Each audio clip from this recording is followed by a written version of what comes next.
change. Yay! Not really. I'm not thrilled with the time change. I don't enjoy getting up in the dark.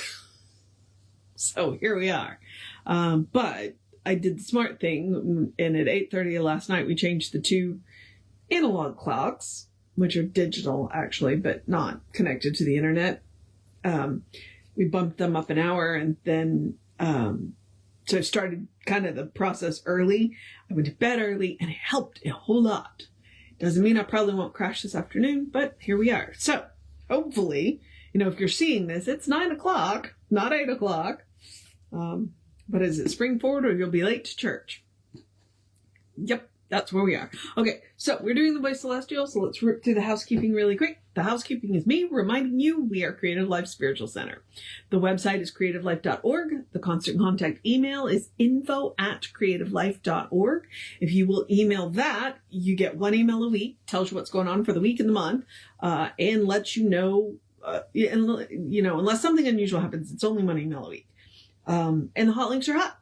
So there we are. Last thing is the social medias, which obviously, you have a social media if you're watching this on one of them. So what we ask you to do, because we do not monetize the social media, what we would like you to do is like, subscribe, follow, share, comment based on which platform you're on. It bumps us in the algorithms, and we would appreciate that. So we are Creative Life Spiritual Center or Creative Life Spark, depending on which platform you're on. And I am the Running Rev Ryan on the social media, on the social medias that I'm on. So, yeah. And so if you're watching this, just so you know, I archive the daily readings on the Running Rev Ryan.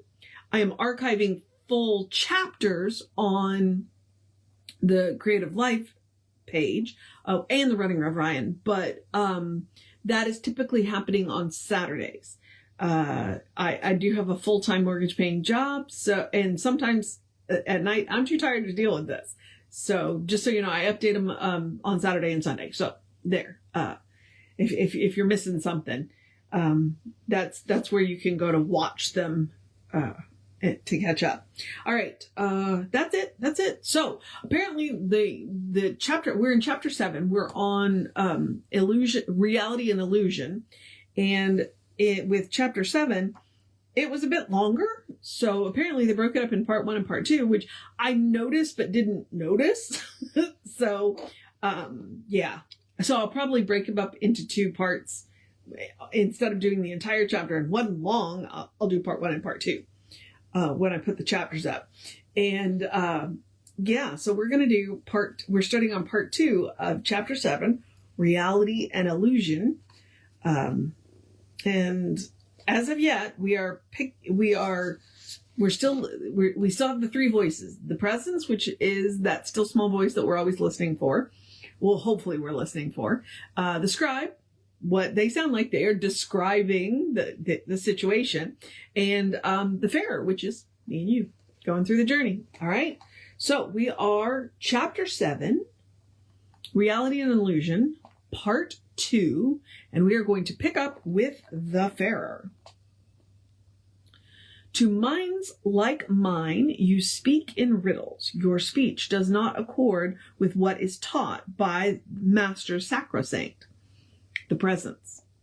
Truth is not bound to make accord with error. Conformity to creeds does not assure their truth. Another day is dawning, and new light is breaking through the mists. Man stands upright before the God of truth, with willing mind, casts off old creeds, and leaves old gods behind. And as his universe expands, he too will grow and find the greater God whom he can know. He joins with truth against the world's illusion and fears no evil and no retribution. The farer. I have such pressing need to realize the truth and to escape futility of life. What profit lies in going on across a trackless waste? I have no will to wait the slow, uncertain growth of some far day. And if survival of the self demands that I must build myself a soul for life beyond, I have no will for that. Since I have found this world so fraught with pain, what matters to me that all illusion lies within myself, not in the universe. A pain, whatever its cause, is still a pain. The presence.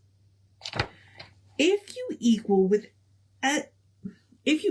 eloquence should plead the cause of truth to satisfy your need, as now you plead for error and illusion, you would escape from terror and confusion.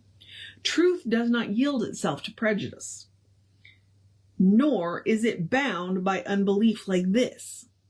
The finger writes, the mirror still reflects the good or evil that mind projects, and he alone has harmony who makes his own adjustment to it, and who takes the time to grow and with enlightened sense permits the truth to give its evidence. Illusion of itself cannot exist, but false projections through the mist of man's own mind is image of his thoughts, his form of misconception. Its stress lasts but a day, and then in nothingness it disappears in pure confusion. Nor can reality become illusion. The Farer. I'm engulfed in my own ignorance. The Presence. Be not dismayed, my friend. You grow by reaching up. The virtue of such truth as I unfold for you lies in assurances given that the mind alone is real. The Farer. I must forever wait to know the truth. The Presence. The mist or cloud that veils reality and hides it from the wise and prudent will be dissolved before the face of innocence and love of good, of beauty, and of truth. If darkness were essential to the soul, then paradise itself would be accursed.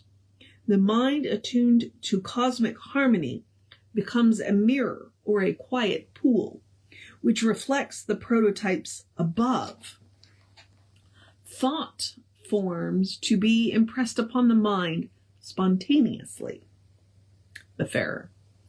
The meaning, then, of prayer seems here implied, for though the conscious mind at present does not know, the deeper mind should know, and so impress the truth upon receptive attitudes. The Presence. You become a mirror to creative mind, which in turn help you discern the path of truth and guide you to your longed-for goal. The Farer. I vow this to myself. I will become a willing vessel to contain the life and essence of reality and bring it forth in form. This is at least my aim. The Presence. You will become the master of your fate if you will yield yourself to the divine and inner knowing. Though your body be by sickness racked and all your limbs are weak, the healing power, God consciousness, shall lift your wasted frame and free you from illusion that you are formed of dust and clay, and heal you from infirmities. The me indwelling is all indwelling. That which thou art is all, and thou art that. Know this. Man stands perplexed between two worlds, nor can he orient between the two until he knows that there is only one. His body one, his members many more. If then each part attempts to live apart, it suffers waste and pain and even death. Unless the master in his house of clay shall contradict illusion and shall say, I am thine inner Lord, thou shalt obey, thy life is God, be thou made whole today. The Farer. O Master, Presence, Lord of all my being, give me thy light, thy wisdom, and thy seeing. The Presence. There is one source from which all being flows, through all your veins with healing as it goes, as water turns to juices on the vine, and thence becomes the sacerdotal wine. So shall the body from the spirit sup, the blood of life within the cosmic cup. That which is real within your soul has power to meet your needs, and in your highest hour you feel the presence. Strengthened by his hand, you dare stand forth and give your stern command.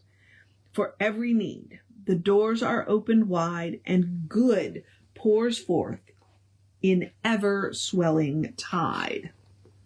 The Farer. If, as you say, the mist that hides the face of truth is in myself, what arguments against appearances can I devise to melt the mists and clear away the lies? The Presence. Denial of the false does not affirm the true. The false appearances dissolve before the light of truth. Analysis is of the human mind, but the divine beholds the whole, not fragmentary parts. The Farer. If wisdom be the judgment wrought by years, why has the mist persisted and the tears? The Presence. The thoughts and deeds of men survive within the racial mind, like some vast pool in which all streams converge. The like attracts the light, and so the ignorance and prejudice of men of every age, I, too, their sins, or their delights in sense desires, and all the idol worship and the fears that damned their earthly lives. All these create a vast and steaming reservoir of psychic force.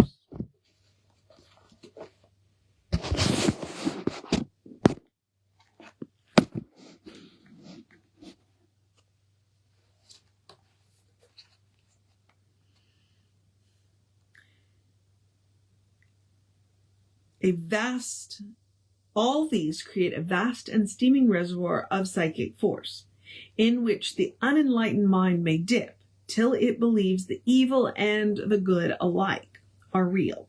And oft the worst appears more real and more reasonable than the good itself. The Farer. How hopeless is the fate of man, my fate! No one sustains more wretchedness than I. For ranges of ages untold run back into the mists of time, and not one soul, one avatar appears to dissipate the clouds, nor empty out the reservoir of this conglomerate of human sin and evil memories of fate bedamned. What monstrous fumbling with cosmic clay is this, that he who molded man should form him with so many flaws that he becomes not only victims of Creator's fault and of his own, but heir to wretchedness and all the wickedness piled up through all the ages and held intact for ages yet to come. The Presence. Distraught by his, that's the scribe. Distraught by his own speech, he brooded on the hopelessness of fate. The Presence spoke. The Presence. Though you have reasoned well, there are two flaws in all your arguments. First is this: good, too, accumulates, and cosmic memory retains the love and wisdom of the past, and all the songs of hope, the music of great deeds, the prayers of all the saints, and the speech of martyrs who, through their faiths, have drawn men nearer God. The Farer. You lift my soul to hope again. What else have you to give? What is the other flaw? The presence. There is still the redemptive act of truth itself, a miracle of revelation, by which the light shines on the soul with such clear rays that darkness disappears, and to such soul there is no reservoir of hell. The scribe. The Pharaoh mused upon these words, and in his heart the warm, sweet glow of hope and love was richly stirred through, as though he were possessed for one brief moment by the soul of faith. But then he cried, the Pharaoh, no light so shines on me. Still does an empty void repeat my cry. My eyes have never pierced the screen. The presence. The eyes of seers and avatars have pierced the mist of unreality, and they become your eyes until you see and know the truth. Take heart in this. The world we see is not the real. Man feels this true, although today he sees by others' eyes. Thus, he is served by revelation and is assured the real exists. Yea, more he comes to understand that what he is conditions what he sees. That faulty seeing and acceptance of akashic negatives creates the cloud that hides reality. The poet sees, the singer feels, the lover knows, the seer reveals directly from the light of lights, which suddenly breaks through the darkness thick, and the eternal is realized by you. No more you isolate yourself in time or space. No more you prattle me or we, for thou art that. Thou art eternity. The Pharaoh. I do not understand. I see, but do not see. I hear, but do not hear. For even with the truth in view, that I would make myself a bowl to hold the treasured wisdom, both the new and old. That very moment is my vessel shattered, and all of wisdom's brilliant gems are scattered. Why did the all-creative mind conceal the power to know the real from the unreal? By what chance, what strange mirage of sight should desert waste transform the very light to spires and domes and mosques and minarets and pools and gardens flanked by parapets? Like Mecca's wells, whose water murmuring praise Allah and the Prophet as they sing. And yet, as a farer hastened towards the gate, they disappear. He always comes too late. What are these phantom forms that come and go? The sea appears as mist, and the mist appears as snow. Is life itself illusion? Is the mind the falsely seeing eyesight of the blind? Do not, I pray, resort to sophistry. The presence. You could not ask what you have posed to me without a mind to frame the questions asked, nor could the great enigma be unmasked, save that behind the conscious mind, the soul contains in embryo the fullness of the whole. For cosmic consciousness is everywhere, and so in you. Awake and find it there. Untouched, supreme, unvexed.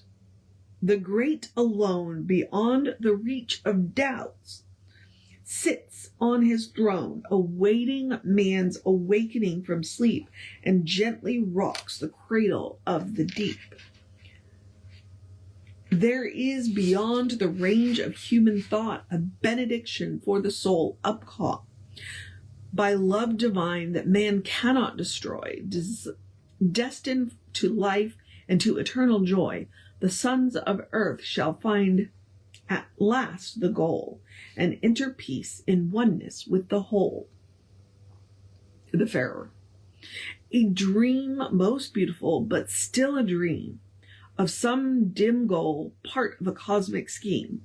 So far removed from this life's daily breath, it is to me beyond the doors of death.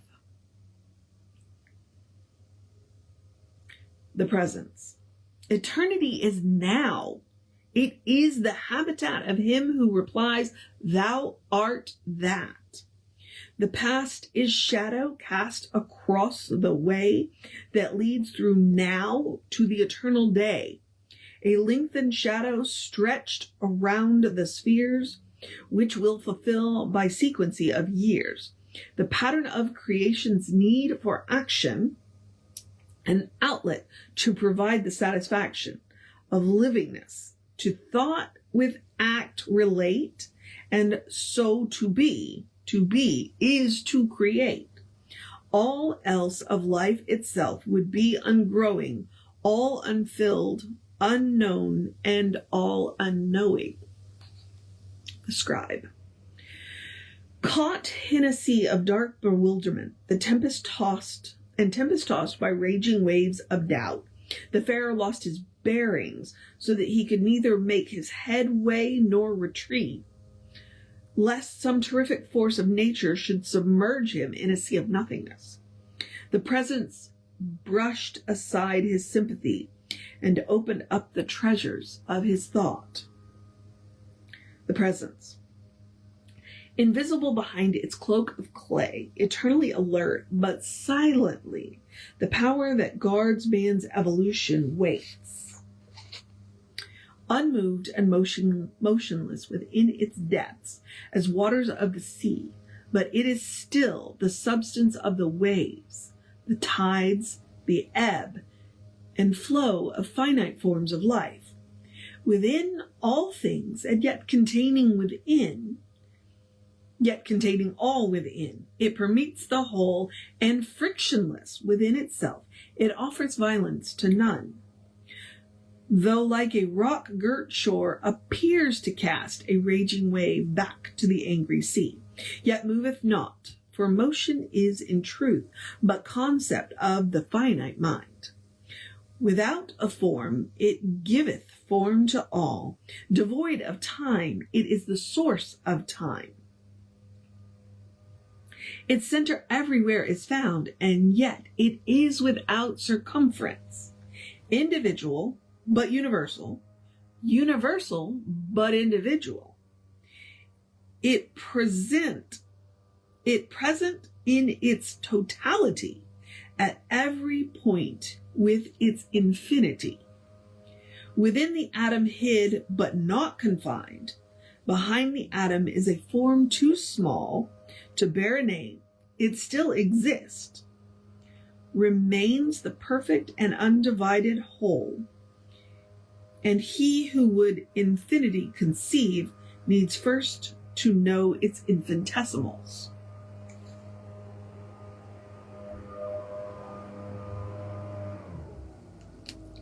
The Wayfarer. Your words inspire an agony that lacerates my soul. I feel their truth, but cannot understand. In the soul-sick world, with comfort such as you have given me, alas, I cannot change this wealth of gold into the coin of speech. The presence. Do not despair.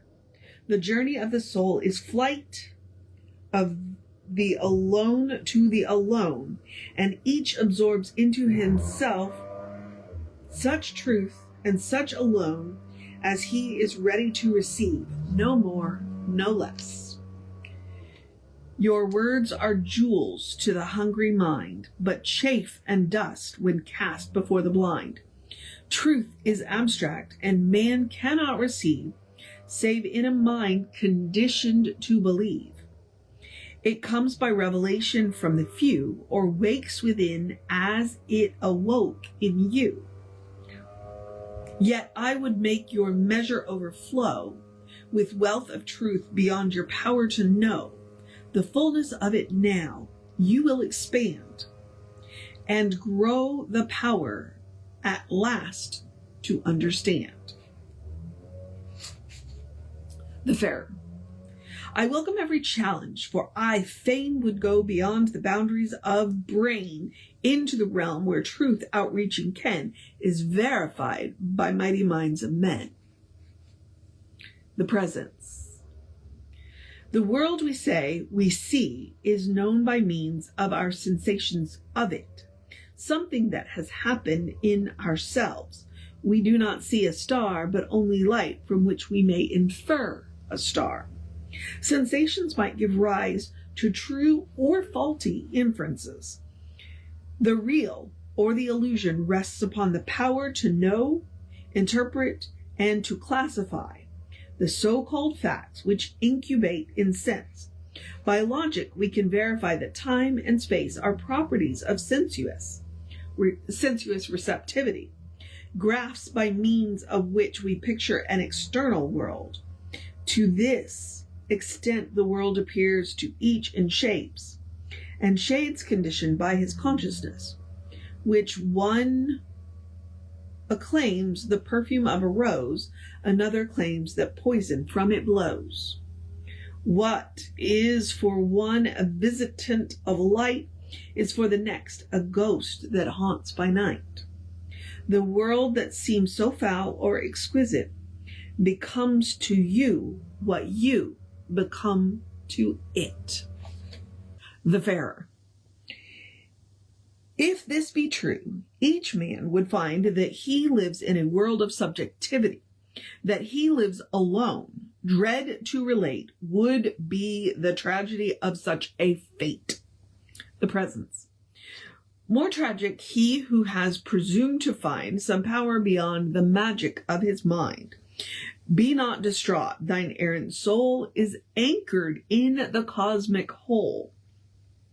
Nor seas of doubt, nor waves of wrath can drive thee from thy chosen path. The Farer. If I accept the thesis you have laid, how can I find a unity of fact between my mind and other minds like mine? The Presence. There is a common ground on which the minds of thinking men are met. The Farer. How can this be, if naught is real of what we seem to see, or touch, or taste, or measure by our sense? How can we know the how, or where, or whence? Presence.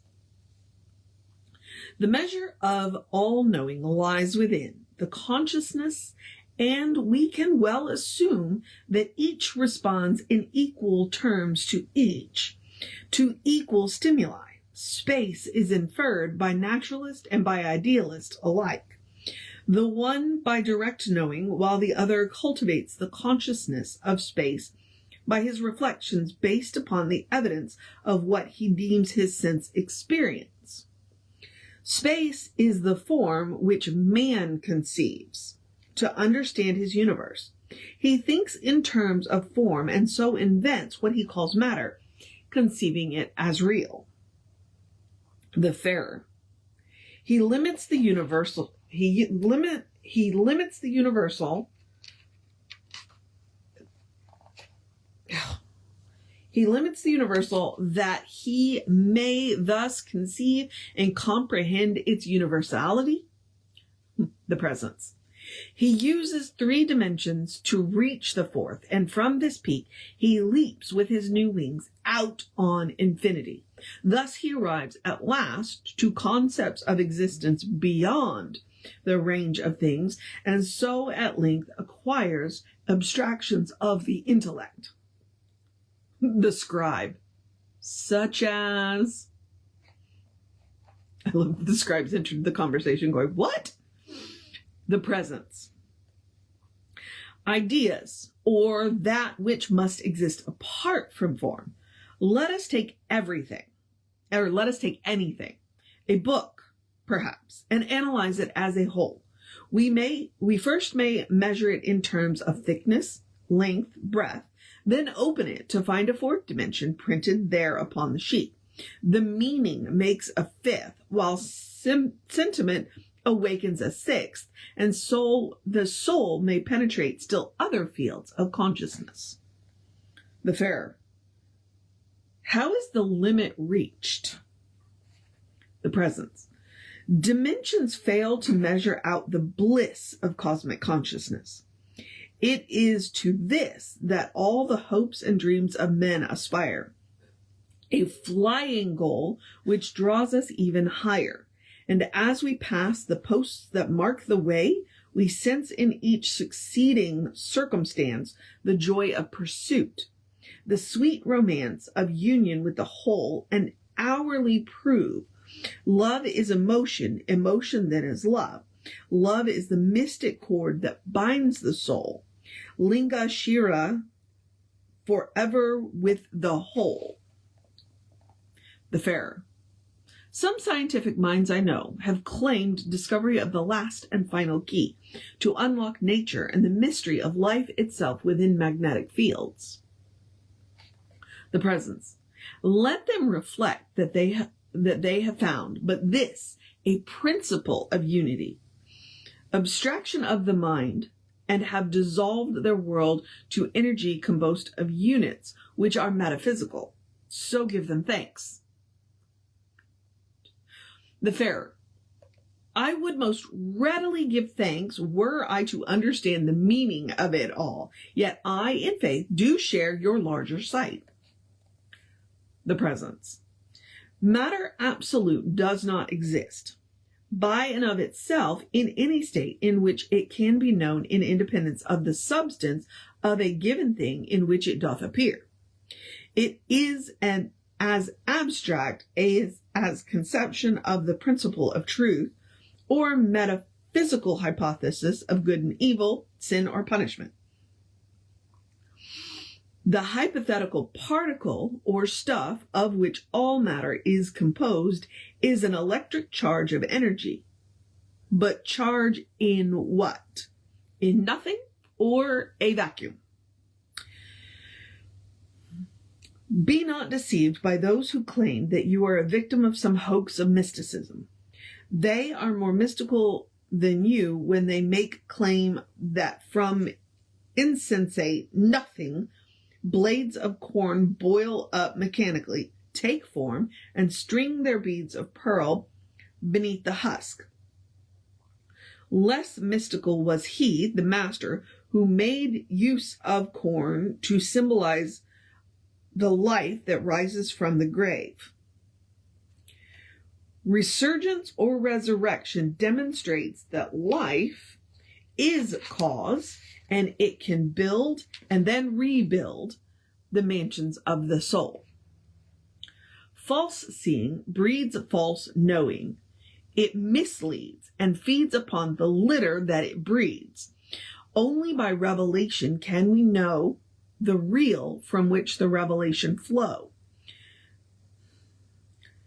All explanations are efforts to make plain reality, but it will still remain unknown save through the inner sight.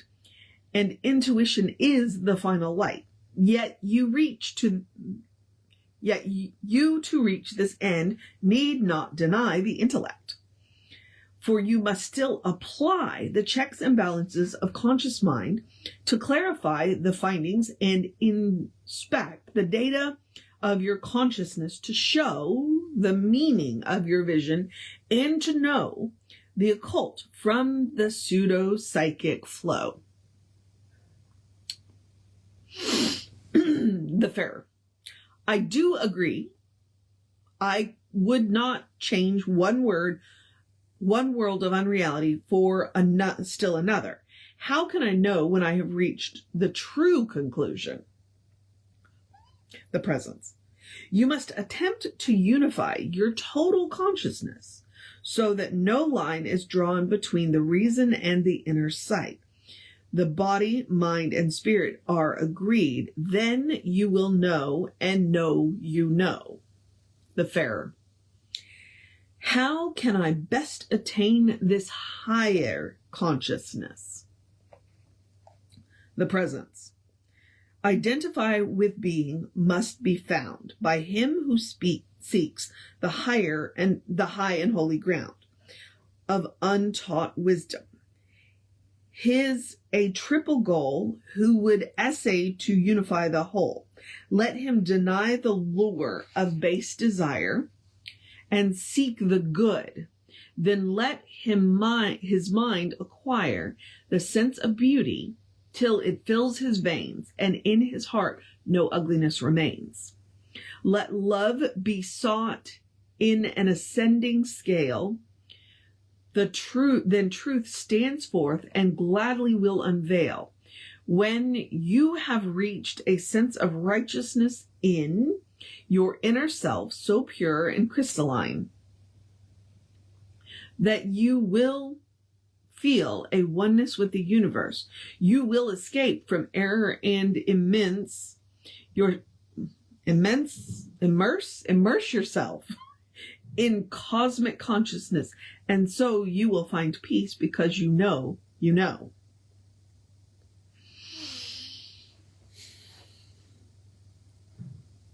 Triple goal. Oof. The Farer. If it be true that history repeats itself, may it not be that future man will swing across the arc of cosmic time and on a higher plane of consciousness with deeper understanding view the real, the presence. Not intellect, but inner sight reveals this truth to you. For men already on this planet have attained through evolution, psychical, and through their contact with such men have already reached attainment, the plane of cosmic consciousness. The eyes of the soul possess the second sight. The Farer. How can I learn? The Scribe. The voice was still. It seemed that even he who was the voice, the counselor of light, had need of time the deeper truths to trace. Reflectively, he gazed into the Farer's face. The Farer. I gained some insight on the plane of thought, but I have need to feel and to be caught up on the plane of lasting ecstasy and walk with God and hear him talk with me. With the voice of the presence. There is no need to leave the world of men, nor to retreat to some high cave or glen. Search deep within if you would truly find the springs of life in the eternal mind. Look in yourself, and you at length shall view Creator God who hid himself in you. Within this precious bowl of alabaster is found the secret of the hidden master. Too long a dying world has longed to see the God that man and man alone can be. The Scribe. Upon the room fell silence, deep and profound, as though the world itself were stilled of sound. The Farer stirred, and these the thoughts that ran through mind exalted. The Farer. I will be that man. The Presence. You set a goal above all goals, and yet fulfillment of that goal that God has set, that man should find himself, grow and expand until he is to God another hand, another eye to see and bring to birth new forms of beauty chiseled here on earth. The godlike soul must art and artist be, through whom mankind perceives reality. The world of wonder just behind the screen can through the eyes of higher souls be seen, and he who would by paint or sound or stone reveal the value seen by him alone must learn to live beyond the present hour, behind the field of sense, and see the flower within the seed, the fruit within the bloom. To him the finished work is but a tomb, in which old visions, once so warm and tender, have lost their lure, their glory, and their splendor. The fleeting glimpse of that reality which lies behind the things the eye can see. Before the canvas dries, the artist turns away and brings a new bright vision into play. So must it be for him who would unseal the blinded eyes and higher truth reveal. He, first of all, must know beyond all speech the inaccessible, impossible to reach, save by the mystic vision of the soul, which does not see in parts, but sees the whole. This is no call to sainthood, nor to art. The secret lies alone within the heart. There is one goal which lies beyond but near. Though unattained, it is both there and here. It is not joined in any time or place. It has a million eyes, a million faces. It is the real behind the things of sense. It is the me. Nor need you question whence, nor where, nor how, nor what, nor why it came. For ever changed, it still remains the same. The Farer. End and beginning seem to me alike. Why then the quest, if this be truly so? The Presence. The goal is understanding, not to know, but rather to be possessed by that which is, and to be unified in consciousness with being absolute, no more content with shadows, but with creative light. No more the mirror nor the parallel, but full identity with prototypes. Each soul with each, and all with each, and all with all commingled in one consciousness. The future man shall be so far above the race that walks the earth today, he would appear among us as a god. Yet he will be the common man, nor will there be such selfish aims as now divide mankind. Illusion of false values will dissolve into their native nothingness, and things ephemeral and transient of this earth shall pass away, and by the second birth the field of consciousness shall expand. All sons of earth shall reach the promised land. The Farer. I will not wait for such a distant morn. I enter now, for I have been reborn. The Presence. Glorious the day and wondrous the might that brings all men into this cosmic light. And none shall judge, and none shall be denied, and none condemned, and none be crucified. Coldness and hate and ignorance long past, man shall transcend his lesser self at last.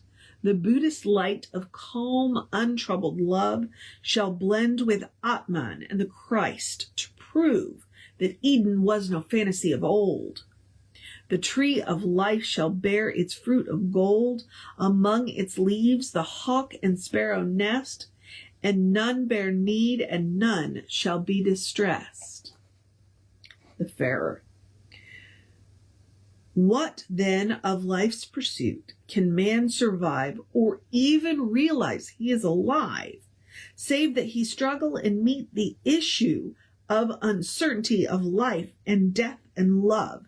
How then shall life be known, unless the soul be grown, by chances taken and with evil blended, by conquest made in fight?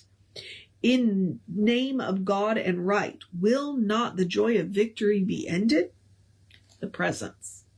The joy of victory dies with the fight. It scarce survives a balmy summer night. And when the tale is told by winter's fire, the hands are cold upon the stringed lyre. Nay, Farer, nay. The all-enthralling bliss lies not in conquest, but it lies in this: creative thought, creative plans and acts that bring rewards in actions and in facts. of high achievement of goals thereat, to be and to become, for thou art that. The Farer. My soul is set aflame by this, the nameless name. I look upon the world of form and view what the creative word alone can do, and vow myself to thee, creative Trinity. The Presence. You have arrived at meanings and have heard the song of songs and the creative word. So shall it be for all who live on earth when the millennium shall have its birth. The symbols then to substance shall be turned, the hopes fulfilled for which the ages yearned, that truth once hid behind the veil of sense shall be revealed in its magnificence. One God be recognized behind the veil of Isis or Osiris and the pale moon goddess Ishtar, Kali, Mithra, all who served as windows through the wall of nature, who revealed the deity and opened doors to show the Trinity. To be in thought but one, the primal cause, known once as La or Ra or that which was, the mirror of the sea of darkness will be broken and its illusion turned to nil. The bondage of the law will be the token of freedom through the law which, never broken, shall be to all mankind a guest and friend, to serve man's needs until his journey's end. Oh, enjoy, O friend, uplift your eyes and see the life upon the cross, and death shall be no more the gate to some far paradise. And look around you, see the good and wise, behold the miracles of daily living, and to all things creative in giving. The loaves and fishes multiplied, the wine from water drawn. Yes, all this is thine, the everlasting now, today shall be, the future from the past at length set free. The rose of life shall bloom in gardens fair, the noonday sun shall never wither there. The Scribe. The Farer, overcome by feelings taut, was wrapped in bliss beyond the reach of thought, and for a while he gazed into the sea of cosmic life, became infinity. Then from some depth beyond the human mind drew forth these words, which as one might unwind a hidden ball of threaded pearls in wonderment of whence they came or what was their intent. The Farer. Awake, awake, the trumpet's notes are sounding. The hour of dawn is marching upon the earth. The voice of day proclaims in tones resounding, I am the heir of time who gave me birth. Behold the gleaming eye of the anointed, who offers challenge from the lofty height. The bows are strung, the long bright arrows pointed at yon gray moon and shadows of the night. How swift the march, lose not this hour of wonder, this glow and glory filling everywhere. The morn so soon is past, the noon like thunder. The eve draws on, your day dissolves in air. And even now the western skies are graying, the twilight soul will soon be laid to rest. The world be stilled, no single sound betraying that life still slumbers in the cosmic breast. Such is the fate of man, and time, unceasing, gives birth to day, and like the shifting tide, the waves of life now wane and now increasing. Show naught is fixed, and nothing will abide. What matter, then, if springtime turns to summer, or that the warmth of summer soon shall fade, or that the winds of autumn leaves us number? We may We still may face the winter unafraid. The things of life are changing, shifting from substance of an unseen essence drawn from star to dust. All things are ever drifting. Days turn to night, while night gives birth to dawn. The span of human life is left unmeasured, and all its transient seasons swiftly pass, like autumn's harvest, for a moment treasured. The evening shadow fade upon the grass. Time's ebbing tide draws back into the timeless. No more the waves shall break upon the shore, but all the world's unreasoning and rhymeless shall have no seed, no harvest, and no sower. Yet is this death and final desolation, or is it but in breathing of a god? Is there no mode of transubstantiation, that life shall wake again in sky and clod? Will life go on, the wheel forever turning? Will it remain when form has passed away? And will there be an answer to our yearning that we see beauty and another day? In vain we search the musty tomes of sages and scan the circuit of the wheeling spheres.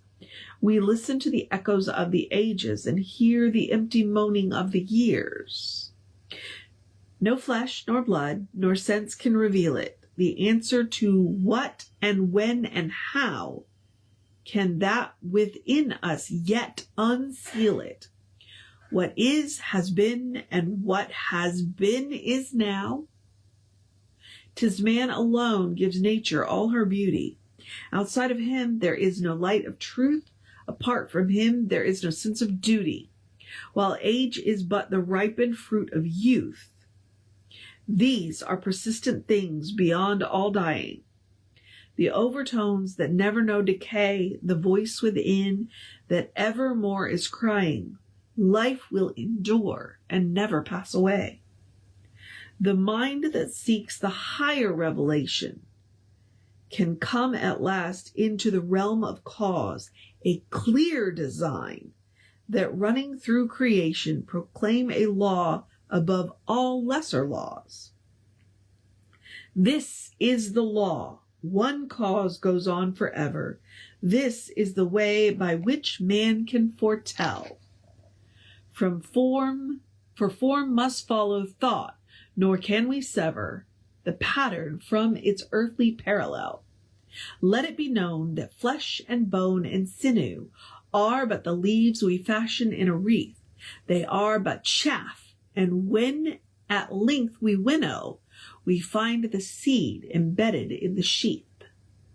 The soul will spiral upwards, and ascending the ring into a larger circle grows, until it merges into life unending, and he who knows is one with him who knows.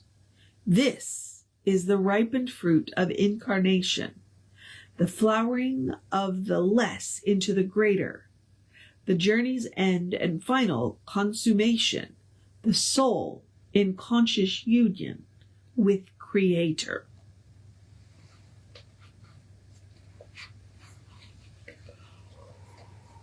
That was a whole lot. That was a whole lot. And usually that's coming from the presence, but that was the scribe. So we get the idea that the scribe is waking up.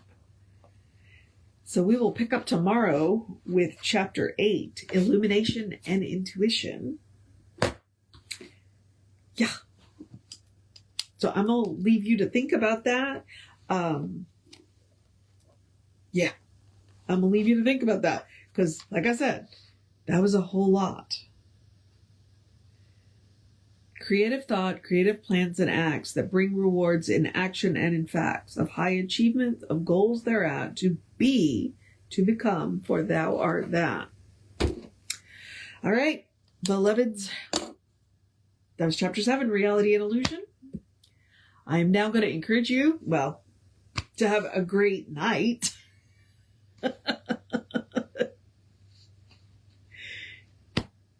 To go eat something good, to take a break, to take a rest, to know that it's been a good day. And that is that. All right, beloveds. And if you had a day, that's okay. Lord, I just did all that rhyming and now I'm doing it myself. Oh my goodness. If you had a day, that's okay. There is tomorrow. And tomorrow could very well be blessed. All right, beloveds. Take care of yourself. All right.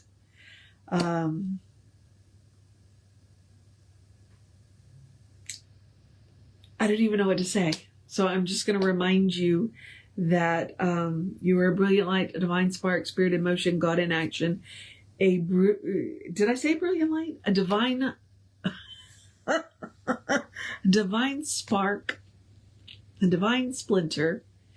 This is what happens when I don't do it in the morning and I'm doing it at night. You are a brilliant light, a divine spark, spirit in motion, God in action. A beautiful masterpiece and a work in progress at the same time, at your own pace. And as Reverend Jesse likes to call us, you are a godling. All right, beloveds. I will be back tomorrow at 9:15, provided that it doesn't log me out again. Reverend David will be on around 5 p.m. after that, and then we'll go from there. So hopefully we'll be back to normal.